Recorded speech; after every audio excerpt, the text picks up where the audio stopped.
आकाशवाणी भोपाल से प्रस्तुत हैं प्रादेशिक समाचार।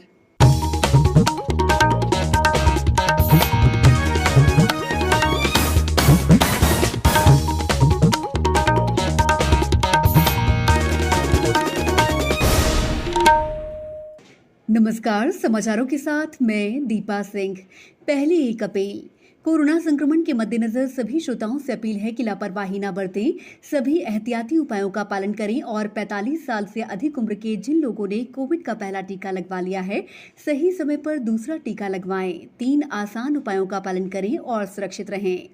मास्क लगाएं, 2 गज की सुरक्षित दूरी बनाए रखें, बार-बार हाथ धोने और साफ सफाई का ध्यान रखें और टीका लगवाएं। लोगों को कोविड से संबंधित जानकारी देने और उनकी मार्गदर्शन के लिए राष्ट्रीय हेल्पलाइन कार्यरत है। इसका नंबर है 0123978046 और 1075। सबसे पहले मुख्य समाचार। मध्य प्रदेश उच्च न्यायालय ने जूनियर डॉक्टरों की हड़ताल को अवैध घोषित किया। 24 घंटे के भीतर काम फिर से शुरू करने का निर्देश। देश में मान्यता प्राप्त स्टार्टअप्स की संख्या 50,000 हुई। इंदौर में एक अनूठी पहल, कार शोरूम को ही बनाया Covid care centre. Tokyo Olympic के लिए 100 खिलाड़ियों ने क्वालिफाई किया, 25 और खिलाड़ियों के क्वालिफाई होने की संभावना। अब समाचार विस्तार से। मध्य प्रदेश उच्च न्यायालय ने कोरोना काल में जूनियर डॉक्टरों की हड़ताल की निंदा करते हुए कहा है कि इस अभूतपूर्व कठिन समय में डॉक्टरों को हड़ताल का सहारा नहीं लेना चाहिए था। हड़ताल पर जाने के लिए जूनियर डॉक्टरों के आचरण को चुनौती देने वाली एक जनहित याचिका पर आज मुख्य न्यायाधीश मोहम्मद रफीक की अध्यक्षता में हुई सुनवाई के दौरान डिवीजन बेंच ने हड़ताल को अवैध घोषित किया और डॉक्टरों को 24 घंटे के भीतर काम फिर से शुरू करने का निर्देश दिया। युगल पीठ ने सरकार को उनके खिलाफ कार्रवाई करने का निर्देश दिया। सरकार ने कहा है कि आंतरिक व्यापार और उद्योग प्रोत्साहन विभाग डीपीआईआईटी से मान्यता प्राप्त स्टार्टअप्स की संख्या 50,000 हो गई है।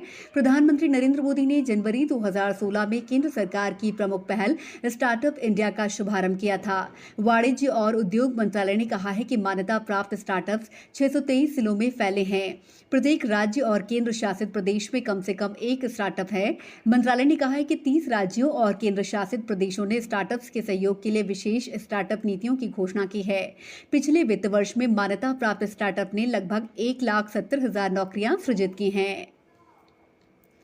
प्रदेश के खनिज साधन और श्रम मंत्री बृजेंद्र प्रताप सिंह ने आज पन्ना में लोक निर्माण विभाग और प्रधानमंत्री ग्रामीण सड़क योजना के अधिकारियों के साथ सड़क निर्माण कार्यों की समीक्षा बैठक की। इस बैठक में पन्ना और अजयगढ़ में निर्माणाधीन कार्यों को शीघ्र पूरा करने और जो सड़क निर्माण कार्य प्रस्तावित हुए हैं उनका क्रियान्वयन शीघ्र करने के निर्देश दिए। शहडोल जिले में इस बार गेहूं का बम्पर उत्पादन हुआ है। समर्थन मूल्य पर लक्ष्य से 6,182 मीट्रिक टन गेहूं की अधिक खरीदी हो चुकी है। जिले में इस बार 28,000 मीट्रिक टन गेहूं खरीदी का लक्ष्य था। गेहूं खरीदी के लिए 13,349 किसानों को पंजीयन किया गया था। इनमें से केवल 10,000 किसानों ने अपनी फसल बेचने केंद्रों पर आए थे। लक्ष्य से अधिक खरीदी ऐसे समय हुई जब लॉकडाउन चल रहा था और मौसम भी लगातार खराब था। किसानों को उनके द्वारा बेची गई फसल का लगभग 45 करोड़ रुपए भुगतान कर दिया गया है। 30,000 मीट्रिक टन गेहूं का परिवहन किया जा चुका है। इस बार जिले में खरीदी का काम 38 केंद्रों पर किया गया। केंद्रीय इस्पात राज्य मंत्री फग्गन सिंह कुलस्ते ने बुधवार रात जिले के गोटे गांव में आपदा प्रबंधन की बैठक ली। उन्होंने मीडिया को बताया कि केंद्र सरकार ने कोरोना काल के संकट भरे दौर में हर संभव मदद देने की पूरी कोशिश की है। देश भर में 551 ऑक्सीजन प्लांट प्रधानमंत्री राहत कोष से लगाए जा रहे हैं। पूरे देश को करीब 3 लाख मीट्रिक टन ऑक्सीजन केंद्र सरकार ने दिया है। रेलवे बोर्ड के अध्यक्ष सुनील शर्मा ने कहा है कि कोविड महामारी की चुनौती के बावजूद रेलवे ने पिछले साल सितंबर से इस साल मई तक लगातार 9 महीने रिकॉर्ड माल ढुलाई की उपलब्धि हासिल की है। आज नई दिल्ली में संवाददाता सम्मेलन में श्री शर्मा ने कहा कि 2020-21 में अब तक के सबसे अधिक 1,233 मिलियन टन की माल ढुलाई हुई है। समाचारों में वक्त है ब्रेक का। कोविड-19 से बचाव और सुरक्षित रहने के 3 उपाय। मास्क लगाएं, 2 गज दूरी है जरूरी, सुरक्षित दूरी रखें, हाथ और मुंह साफ रखें।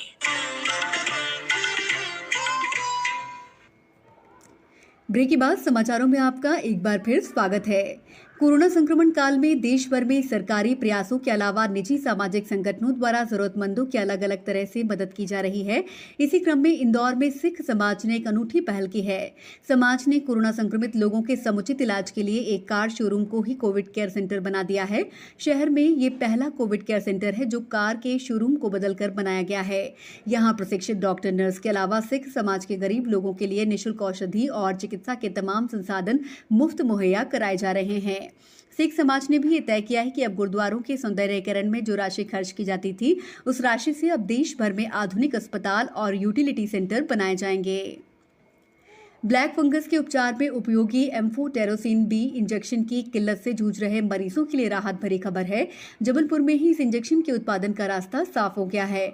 अब उमरिया डुगरिया स्थित रेवा क्योर लाइफ साइंसेज कंपनी को राज्य सरकार ने लाइसेंस जारी कर दिए हैं। महीने के अंत तक 20 से 30 हजार इंजेक्शन के उत्पादन का लक्ष्य कंपनी ने निर्धारित किया है। भारत ने पिछले वित्तीय वर्ष में 13,714 करोड़ रुपए से अधिक के 11,49,000 टन समुद्री उत्पाद का निर्यात किया है। वाणिज्य और उद्योग मंत्रालय ने कहा है कि अमेरिका, चीन और यूरोपीय संघ सबसे बड़े आयातक थे। मंत्रालय ने कहा है कि कोविड महामारी के कारण वर्ष 2020-21 की पहली छमाही में समुद्री खाद्य पदार्थों का निर्यात बुरी तरह से प्रभावित हुआ है, लेकिन अंतिम तिमाही के दौरान इसमें बड़ा सुधार हुआ। टोक्यो ओलंपिक के लिए 11 खेल स्पर्धाओं के लिए 100 खिलाड़ियों ने क्वालिफाई कर लिया है। ओलंपिक्स खेलों की तैयारी की समीक्षा बैठक में प्रधानमंत्री नरेंद्र मोदी को बताया गया कि 25 और खिलाड़ियों के क्वालिफाई होने की संभावना है। खेल मंत्री किरण रिजिजू और खेल मंत्रालय के वरिष्ठ अधिकारी बैठक में मौजूद रहे। अब कुछ समाचार संक्षेप में। लेफ्ट राइट पद्धति से मुरैना में बाजार खुलेंगे। होटल रेस्टोरेंट में पैकिंग सिस्टम भी शुरू हो जाएगा। जिला रोजगार कार्यालय गुना के माध्यम से निजी क्षेत्र के नियोजक द्वारा 4 जून को दोपहर 2 बजे वर्चुअल ऑनलाइन रोजगार मेला का आयोजन किया जाएगा। धार जिले के प्रसिद्ध जैन तीर्थ स्थल मोहनखेड़ा के आचार्य परम पूज्य गज्जाधिपति आचार्य देवेश श्रीमद विजय ऋषभचंद्र सुरेश्वर जी महाराज का आज कोविड के कारण देवलोक गमन हो गया। अंत में मुख्य समाचार एक बार फिर। मध्य प्रदेश उच्च न्यायालय ने जूनियर डॉक्टरों की हड़ताल को अवैध घोषित किया। 24 घंटे के भीतर काम फिर से शुरू करने का निर्देश।